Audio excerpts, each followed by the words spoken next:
E aí, gente, Aranha Science aqui. Essa é a parte 2 sobre o que é consciência. Eu tô lembrando que eu falei muito sobre esse tema no começo do canal, uns 3 anos atrás.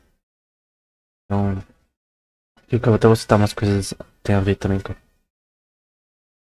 com o que eu já falei naquele tempo, né? Eu queria começar com uma coisa chamada O Difícil Problema da Consciência, de David Chalmers, que é um pesquisador na Austrália, na área de filosofia, que é muito importante aí pra essa área.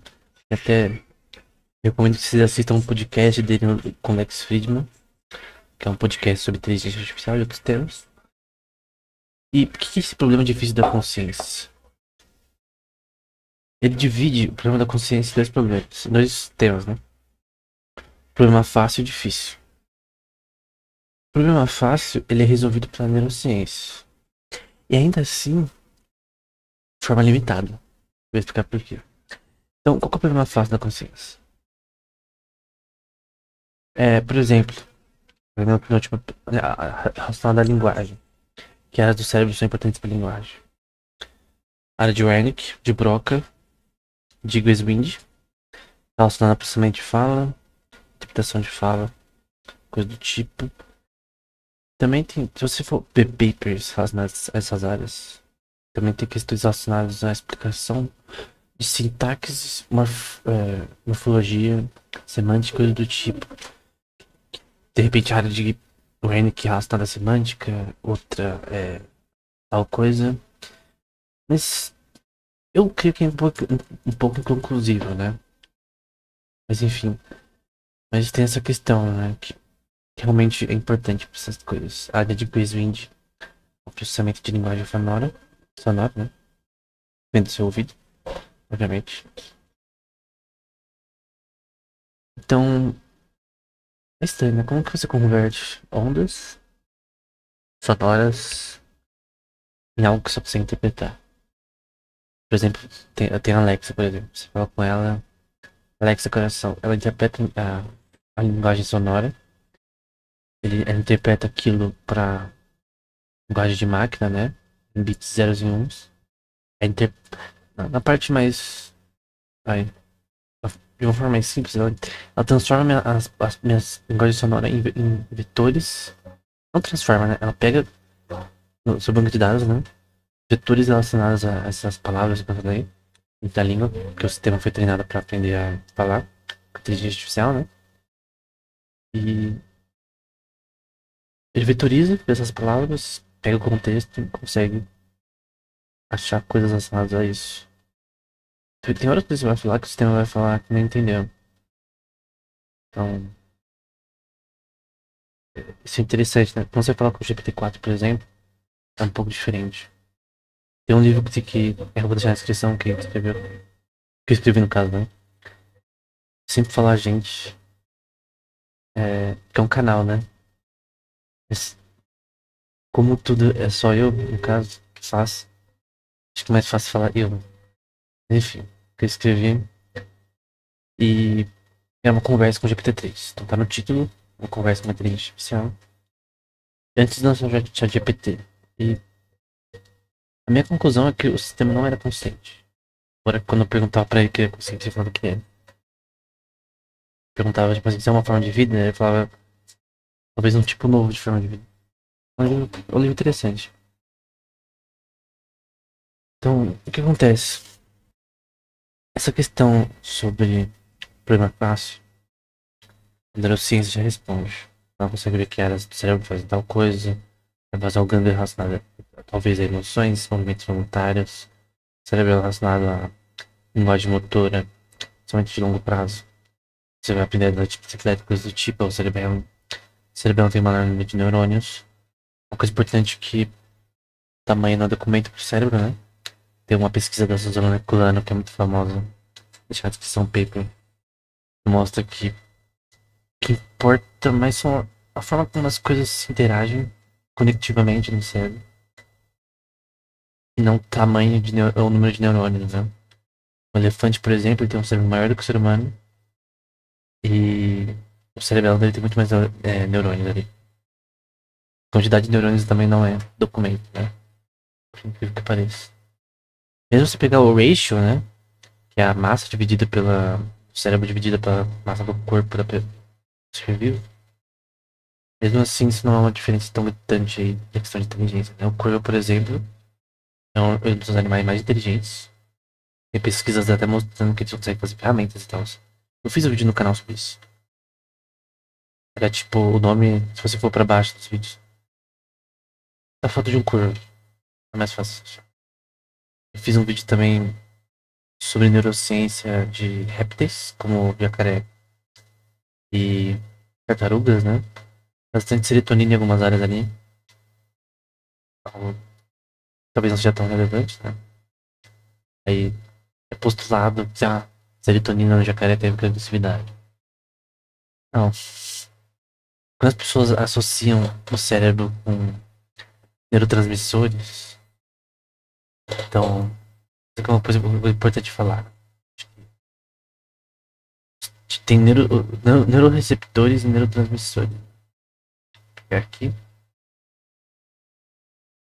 Então, alguns exemplos: serotonina, dopamina, acetilcolina, GABA, norepinefrina, epinefrina e histamina. E cada um é associado com certas funções, né? O NMDA e o GABA são muito importantes no tálamo ali para gerar experiência consciente, por exemplo. Alguns controlam aí sua regulação de hormônios, sua respiração, pressão de sangue, memória. Então, tem algumas substâncias que podem afetar sua memória, por exemplo. Estresse, regulação de hormônios, digestão, sentidos, enfim. Então, tem neurotransmissores excitatórios, meio que fazem a informação propagar. Inibitórios, que literalmente inibem a informação. Passado de neurônio para neurônio, né? De redes para redes.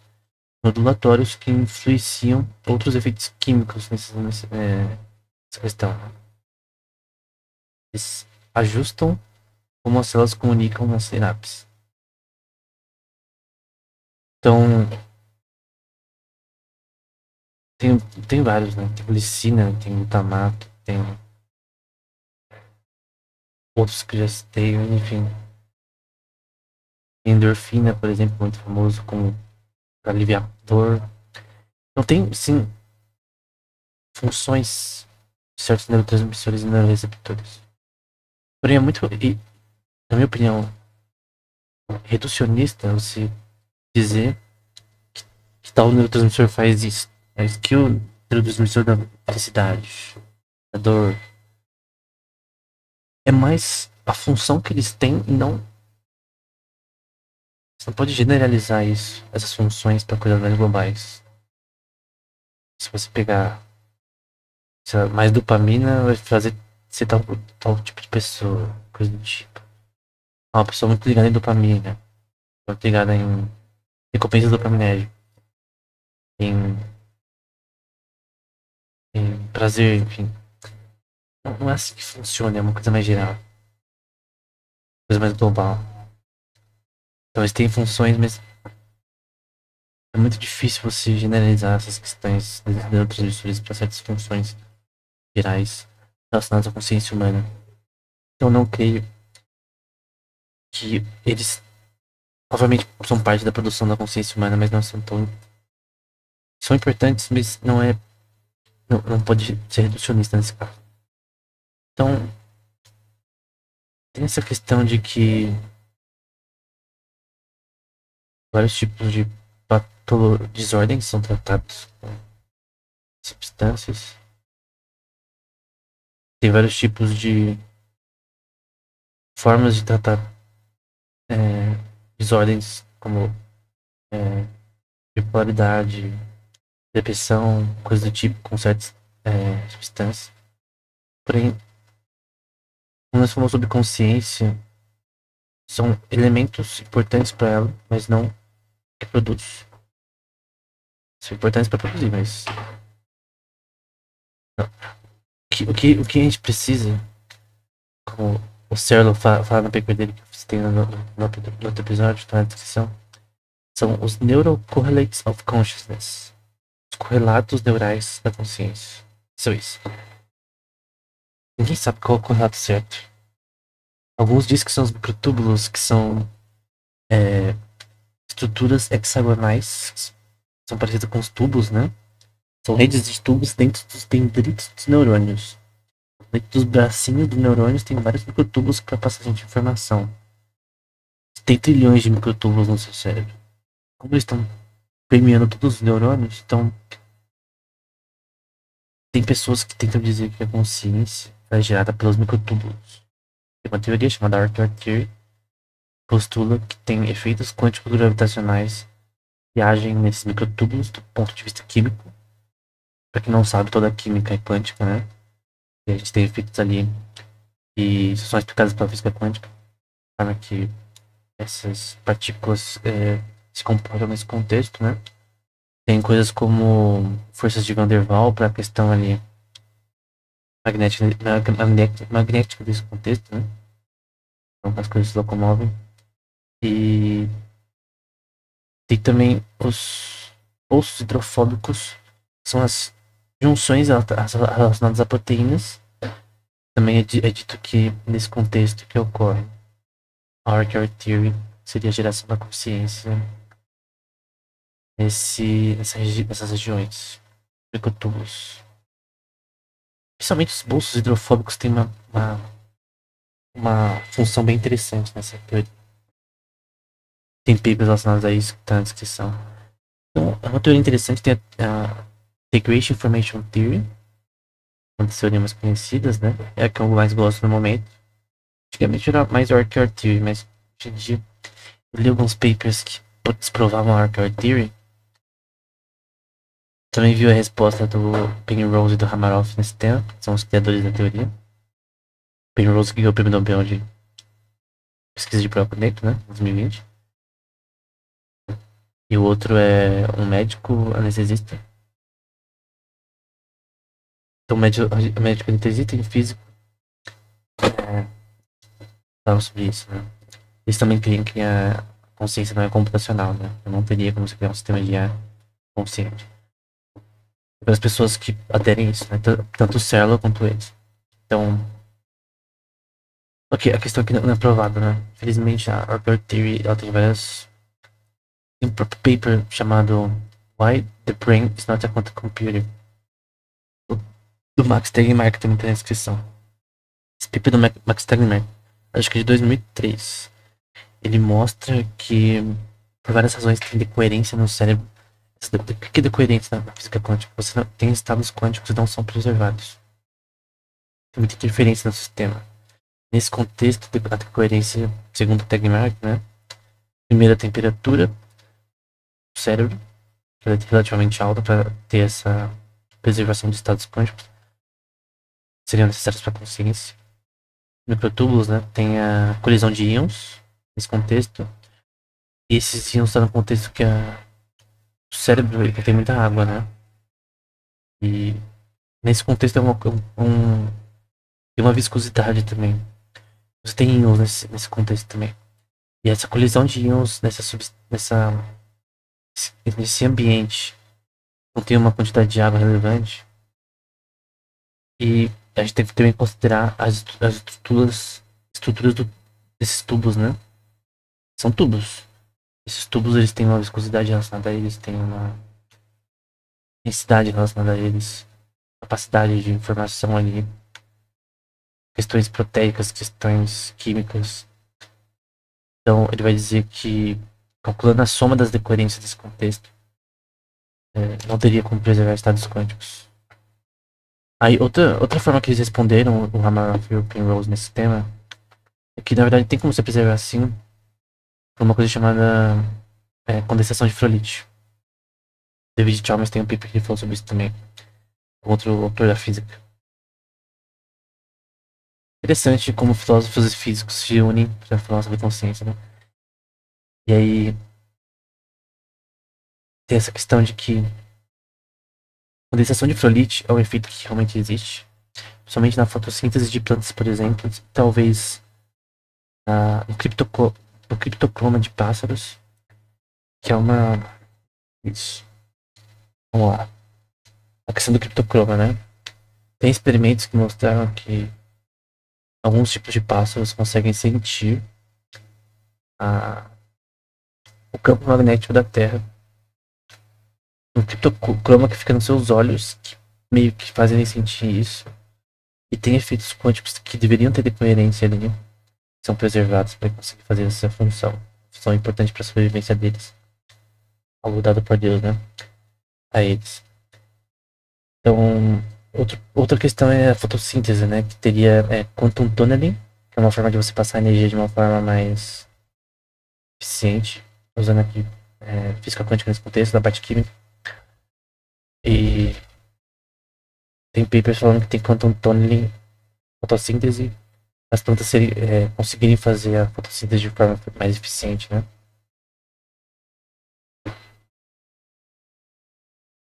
De forma mais eficiente. Algo interessante.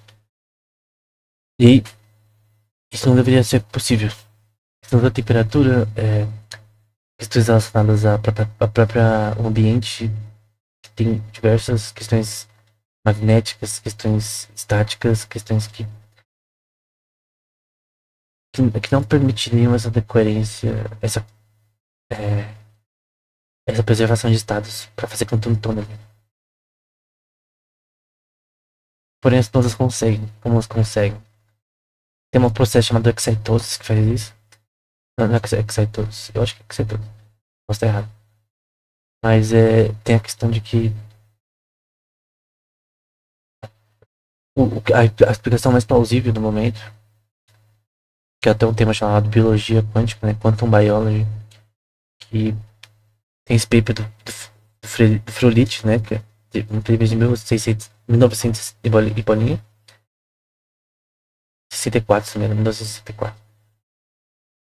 Que fala sobre como a fotossíntese poderia ser feita através de efeitos vibracionais nas proteínas das plantas. E esses efeitos vibracionais fariam ter uma forma de armazenamento de energia de longo prazo. E nesse caso, no nosso contexto da teoria quântica, esse armazenamento, armazenamento não, esse controle seria feito através de efeitos vibracionais de proteínas. Então, se as proteínas vibram numa frequência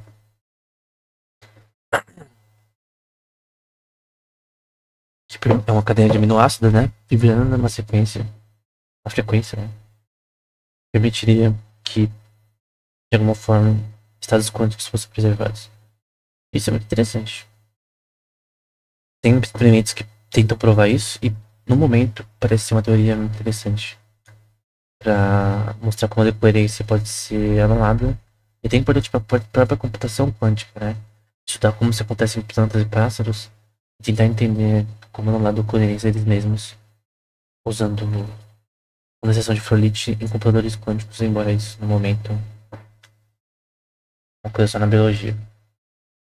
Então, tem muito isso. Biologia quântica é um tema muito mais antigo do que parece, né? Então, desde o nascimento da física quântica já começou mais ou menos a ter. O próprio cara da questão da bomba atômica dos Estados Unidos teve o filme, né? Deixa eu. Oppenheimer, né? Tá acessando dele. Eu até fiz um vídeo de três episódios de podcast sobre Oppenheimer. Esqueci o nome dele. Eu li praticamente todos os artigos dele. Demorou, foi maçante às vezes. Mas tem artigos sobre. O mais legal foi sobre colapso de estrelas, né? Ele teve um, mas no final da sua vida, ele escreveu sobre plantas. Um outro autor. E ele escreveu sobre efeitos quânticos em plantas. Então veja que o próprio Oppenheimer fez pesquisa enquanto biologia quântica. Vou deixar o paper dele na descrição. É um paper interessante, né? Foi o único que ele escreveu nesse tema. Então, tipo Alan Turing, né?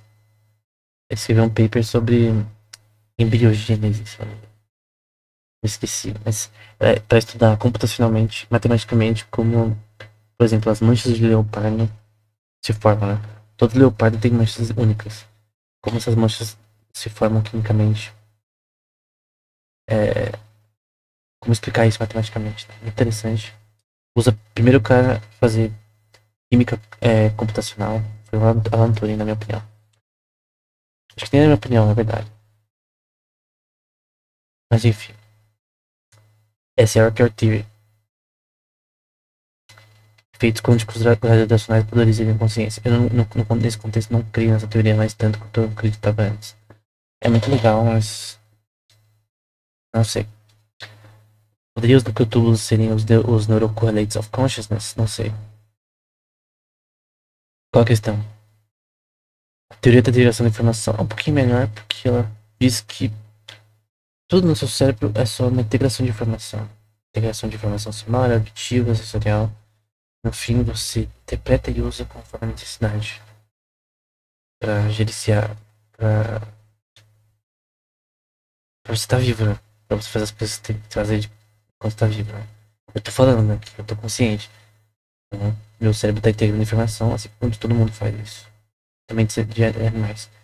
E é legal porque eles falam que, por exemplo, animais têm níveis de consciência menores do que outros. Então, por exemplo, os corvos são mais inteligentes que asnos, talvez. Ou que, sei, formigas. Não sei. A formiga, por exemplo, é um ser vivo tão inteligente do ponto de vista coletivo. Então, é muito difícil dizer quais animais são mais conscientes do que outros. O tigre é mais consciente do que uma formiga? Sei, mas a capacidade de processar informação dos dois são diferentes. E a gente mede isso, por exemplo, pela. Não só pelo tamanho do cérebro dividido pela massa corporal, mas pela capacidade de resolver problemas que eles têm. E no caso da teoria da integração da informação, eles medem isso fisicamente no cérebro, atividade neural, quanto. É basicamente um experimento que tenta formular a capacidade desse sistema de processar informação. Um cachorro, por exemplo, ele consegue processar informação visual, sonora muito bem, olfativa, de uma forma muito mais complexa que seres humanos. Embora eu não sei muito do olfato de animais, eu sei que o olfato humano tem uma química bem complexa, muito complexa. A forma como a química em diversos tipos de cheiros, mesmo sendo quase idênticos do ponto de vista morfológico da parte química, né? Você muda algumas coisas, já consegue mudar o cheiro totalmente de uma coisa. É uma coisa que Deus criou de uma forma totalmente perfeita, né? É muito complexo. O estudo do olfato do ponto de vista neuroquímico, né? Uma parte bem na pontinha do seu cérebro ali, perto do seu nariz, entre a junção ali, que são os seus nervos olfativos, que até quando tem traumatismo craniano, às vezes pode soltar. Mas são os, nervos, um dos únicos nervos que crescem de novo, né? Os olfativos, eles crescem de novo. E eles interpretam aí não, interpretam não, né? Elas pegam essa informação olfativa, que é química, transforma em. Tem neuroreceptores que eles são. Acho que é chemoreceptors. São quimorreceptores, né? Químico-receptores. Que recebem informação química e traduz para informação elétrica, que aí traduz para de uma forma que eu não sei, né? Pra você saber que cheiro que vai ser interpretado. Tem pessoas que treinam isso e conseguem ficar bom nisso. Saber que o cheiro das coisas, né? A gente que é cozinheiro, trabalha com perfume. Enfim. Então, tem outras teorias. Tem Global Workspace Theory, que é a consciência seria uma coisa global que todas as áreas do cérebro agem conjuntamente. Maximizar esse sistema. Tem outras teorias, eu já falei isso em outro episódio. Mas a questão é que a teoria da integração da informação, na minha opinião, é melhor. Totalmente. Tem várias questões, tem pessoas tentando falar sobre isso, porém a questão é que consciência é uma coisa muito mais complexa de se explicar do ponto de vista matemático e neurocientífico. Como que ela emerge? Quais áreas do cérebro de fato produzem ela, que fazem a pessoa ser como ela é, né? Uma pessoa totalmente única em seus próprios pensamentos. Pessoas que crescem no mesmo ambiente, às vezes mesmo gêmeos, homozigotos, têm pensamentos diferentes em diversos temas. Então, consciência é uma coisa que não é. Obviamente, seu pensamento, suas opiniões são geradas pelo ambiente também. Mas a consciência é uma coisa muito mais única, muito complexa. Por que eu gosto de sorvete de baunilha e não de chocolate? Não sei. Eu prefiro flocos. As pessoas preferem outro. Não é uma coisa. Explicação anterior, no passado, seria na infância você tomou isso, isso produziu uma semente de lembrança. É mais do que isso, é uma coisa muito mais individual, né? Teologia separa o corpo humano, o ser humano, o corpo, alma e o espírito, né? Então, esse alma e espírito seria, no caso, algo físico que produz a experiência consciente. Então, para aqueles que acreditam, como eu, na alma e no espírito, seria algo físico. A gente poderia chamar isso de problema da alma, né? Qual o problema da alma? Não tem como você criar um sistema consciente sem entender que a alma, o que é a alma, como ela funciona. Aí, do ponto de vista científico, né? Eu creio que a gente poderia falar sobre a alma nessa questão de questões morais, somente morais, naturais do ser humano. Eu não consigo. Esse é o problema difícil da consciência agora, né? Eu não falei, né? O problema difícil da consciência vai do fácil. É a parte fenomenológica, né? A parte porque uma pessoa gosta de sorvete e outra não. Porque uma pessoa, ela de tal ideologia, outra não. Pessoas são diferentes. Isso produz a experiência, né? Tem essa explicação do David Chalmers, né? Mostra porque uma pessoa estudou sobre o corpo humano, sobre neurociência, sobre como que são cores, coisas do tipo, mas ela vivia numa casa que tudo era escuro. Ela viu tudo em preto e branco. Ela nunca experienciou a cor. No momento que ela sai daquele lugar, ela experiencia as cores e vê o mundo de uma forma totalmente diferente. Então ela sabia teoricamente o que era a cor. Mas somente quando ela experienciou isso, ela de fato sabia que é experienciar aquilo. Então é diferente você falar sobre teoria relacionada a uma experiência e a experiência em si. Então não tem como você explicar de outra forma, a não ser que a parte fenomenológica é extremamente importante para a consciência. E a parte neurológica também é importante, né? Neurocientífica. Mas a parte fenomenológica também. Eu creio que a parte fenomenológica é explicada somente pela questão moral, não racional apenas. Porque as teorias utilitaristas, né, elas são erradas, né? Elas não. Você viu os nossos vídeos sobre ciência comportamental, economia comportamental e neuroeconomia, você vai saber que as pessoas muitas vezes agem de forma racional. Mas nem sempre a pessoa quer maximizar a sua utilidade, ela quer fazer o quê? Ela acha melhor. Várias questões morais das decisões das pessoas. Essas decisões morais estão relacionadas ao que a gente chama de alma espiritual. O que é moralidade? É uma questão natural, é genética do ser humano, de vista cognitivo. Todos têm, todas as sociedades têm, que é certo e errado. Como as sociedades extrapoladas essa questão no geral. A maioria das sociedades, mesmo isoladas do mundo, elas têm propriedades de moralidade. Bater errado, roubar errado, coisas do tipo. Então essa questão da moralidade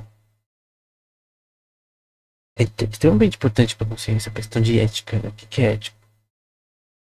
O sistema de IA nunca vai entender isso, porque ele nunca vai ter isso. Entender o que é moral é uma coisa que já tá no sistema humano, né? Parece que no próprio código genético do ser humano, moral, do ponto de vista cognitivo, já vem embutida, né? Se você ensina errado pra criança assim, desde o começo, ela pode. Ela vai ver que aquilo é errado. Então, mesmo que o ambiente pressione você pra fazer uma coisa, por mais que a horda faça o que a maioria faz, muitos vão ao contrário, né? Sozinhos. Isso que é consciência também. A parte moral da consciência. A parte ética, a parte. Também é racional. Ela não é. A moralidade, ela não é uma. Ela é científica também, porque ela é uma coisa que existe, é uma coisa que é extremamente importante para entender a subjetividade humana. Tem várias questões que até o Husserl fala sobre a questão da subjetividade, né? Tem muita subjetividade na própria linguagem, né? E é uma coisa natural do ser humano, né? É subjetivo, né? O que é certo para uma pessoa pode ser errado para outra. Todas essas questões relacionadas à parte fenomenológica da pessoa. Ciência. E isso é o que a gente chamaria de alma, espírito, embora também é uma coisa física que está no ser humano, mas que não é explicada no momento, cientificamente, né? Como eu creio que essas coisas existem, mas eu creio que, do ponto de vista computacional, a gente deve ficar com a parte neurocientífica, né? A parte matemática da neurociência, até explicar isso. Até explicar a parte da neurociência computacional nesse contexto, para simular a consciência humana. Pode ser para outro episódio que já é, né? Inteligência artificial geral. Usando o conhecimento que a gente tem de neurociência, o conhecimento que a gente tem de inteligência artificial, o conhecimento que a gente tem sobre matemática neuroscience, matemática da neurociência, de neurociência teórica, juntar tudo isso com psicologia, talvez um pouco de sociologia. Não a sociologia atual, sociologia mais com bases neurocientíficas e psicologias. Psicologia. Tipo neuroeconomia da vida. A ciência de tomada de decisões empírica, né? Enfim. No geral é isso. Eu creio que eu dei esse resumo. Eu creio que o problema da alma ele é importante, mas eu creio que dá pra se criar um sistema de ar consciente sem resolver o problema da alma, né? Só que imbuir questões morais é uma coisa mais complexa. Que, a questão é que a moralidade é uma coisa de tá embutida em cada pessoa. A gente não sabe como. Então, como que a gente pode traduzir isso do ponto de vista computacional pra um sistema de IA, né? É algo complexo. Essa parte moral é a parte mais difícil da consciência, a parte ética. O problema é difícil da consciência. Não só experienciar coisas, mas como a gente toma decisões não é explicado somente pela neurociência, nem pela psicologia. Apenas, né? Mas também por questões objetivas que são fenomenológicas, né? Que não são fáceis de explicar. Mas eu creio que tudo é físico, né? Eu creio que não explica. Nada é imaterial. Essa questão de material é mentira. Não existe nada imaterial. Tudo é material. É feito de algo. Eletromagnetismo, entre aspas, ele parece ser imaterial, mas ele existe. Imaterial é uma palavra que nem tem sentido. O que é imaterial? Algo que nem existe. É tão idiota essa palavra que não cabe na minha cabeça. Então, enfim, é isso. Foi um resumo. Tem muito mais pra falar sobre esse tema. Não sei se vou fazer parte 3. Provavelmente a próxima vai ser sobre AGI, né? Inteligência artificial geral. Eu falo sobre os avanços nesse tema, já falei sobre esse tema, mas ainda vou falar de avanços e já tiveram nesse tema. Tem um jornal de inteligência artificial geral chamado Jag. Eu li todos os artigos, são muito bons. A maioria, né? Tem alguns que eram chatinhos a mim, mas. Enfim, era isso. Até o próximo episódio.